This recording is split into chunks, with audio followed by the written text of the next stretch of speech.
वडाचं झाड अखेर रिप्लांट करण्याच्या प्रक्रियेमध्ये आहे. या परिसरात राहणारे काही नागरिक आहेत. नमस्कार दादा, तुमचं काय नाव आणि झाडाची काय आठवण आहे? नमस्कार, मी निखिल शशिकांत गंभीरे आसऱ्यामध्ये गेली 40 ते 45 वर्ष राहतो आहे. माझ्या पंजोबानं म्हणजे दीनानाथ मुरलीधर गंभीरे यांनी हे 45 वर्षापूर्वी झाड लावलं होतं. ते पुलाच्या रुंदीकरणामुळे झाडाचं म्हणजे तोडण्यात आलं आहे झाड, पण ते पुढं म्हणजे विसर पडू नये यासाठी त्यांनी दुसऱ्या जागेत शिफ्ट करण्याचा निर्णय घेतलेला आहे. तर या झाडामुळे महिलांना खूप, वडाच्या झाडामुळं वटपौर्णिमेला खूप आधार मिळत होता. महिलांना लांब जावं लागत होतं, म्हणून आमच्या पंजोबांनी इथं जवळच असं वडाचं झाड लावलेलं. तेव्हा हे पूल अजून नव्हतं त्या काळात? त्या काळात होता पूल, पण दगडी पूल, ब्रिटिश काळाचा दगडी पूल होता त्यावेळेस. त्यामुळं एवढी रहदारी पण नव्हती, तर पूर्ण मैदानच होतं पूर्ण सगळी. पण आता कालांतराने रहदारी पण वाढली, रहदारी वाढली आणि पूल लहान पडत असल्यामुळं शासनाचा, गव्हर्नमेंटचा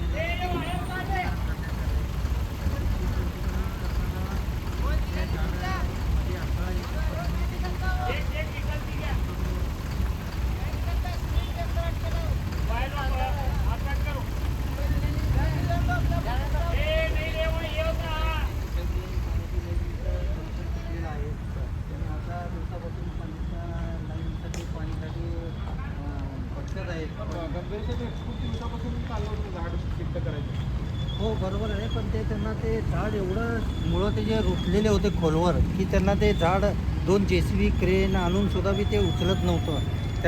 त्यासाठी त्यांनी अर्धं झाड कटिंग केलं आणि मग ते थोडं मुळ्या वगैरे कट करून ते शिफ्ट करण्यासाठी आज त्यांनी शिफ्ट करत आहे. आपल्या हिंदू धर्मामध्ये वडाच्या झाडाचं इतर बऱ्याच झाडांना पूजनीय स्थान असलेले झाड होतं. आता हे झाड तुमच्या शेजारी नाही, पण जवळच लावण्यात येणार आहे. काय भावना आहे तुमच्या?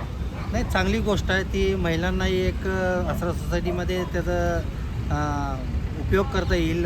वटपौर्णिमेच्या दिवशी महिलांना त्याचा म्हणजे हे करता येईल आणि ते आठवण म्हणून ती झाड परत आहे त्या स्थितीत यावं हीच आमची इच्छा आहे. आता इथल्या घरांना काय त्याची अडचण होती का झाडाची? घरांना अडचण काही नव्हती, उलट चांगलं होतं. सावली पडत होती, वातावरण थंड राहत होतं. वातावरण थंड होतं. 40 ते 45 वर्षापूर्वीचं झाड होतं, त्यामुळं कुणालाही त्याचा अडथळा नव्हता. पण पुढं ते रुंदीकरणामुळं शासनानं हा निर्णय घेतला. धन्यवाद. झाडाचं काय आठवण आहे तुमच्या? काय आठवणी, खूप आठवणी येतात. आता काय सांगायचं, आम्ही लहानाचं मोठं ते झाडाकडे मग आता हे चांगलं व्हायलंय का वाईट व्हायलंय? नाही, चांगलं वाला हे नावाला हे चांगली गोष्ट आहे आम्हाला. कारण तिथं पूल पण मोठं करायचं आहे. हो चालतंय. सगळ्याच सोयी चांगल्या होणार आहेत म्हणून तुमचं आम्हाला. काय नाव? राजश्री शशिकांत गंभीरे, तुमचं काय त्यांची नाव? मम्मी आहे मी. त्यांची मम्मी आहे मी. होय. नुरजा शेख सांगा. नुरजा शेख आहे त्या, आणि मी राजश्री शशिकांत गंभीरे. बरं, मग आता हे झाड इथं मैदानात लावतो म्हणून हो सांगितलं. लावायचं आहे. बरं झालं. आमचं म्हणणं काय, आमचे सासऱ्याचे वडील होते, त्यांच्या मुलाचं नाव म्हणजे मुरलीधर अण्णा गंभीरे स्मरणार्थ हे झाड लावण्यात यावं असं आम्हाला आता वाटतंय. म्हणजे त्यांचं नाव चालू ठेवा असं आम्हाला वाटतं.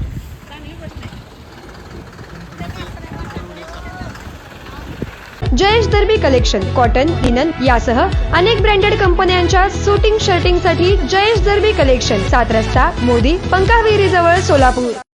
छोटे फंक्शन के लिए Mayur classic AC banquet hall मिलेगा सिर्फ 10,000 रुपयों में। Mayur classic AC banquet hall, जुड़े, Solapur. Management by spice and ice events.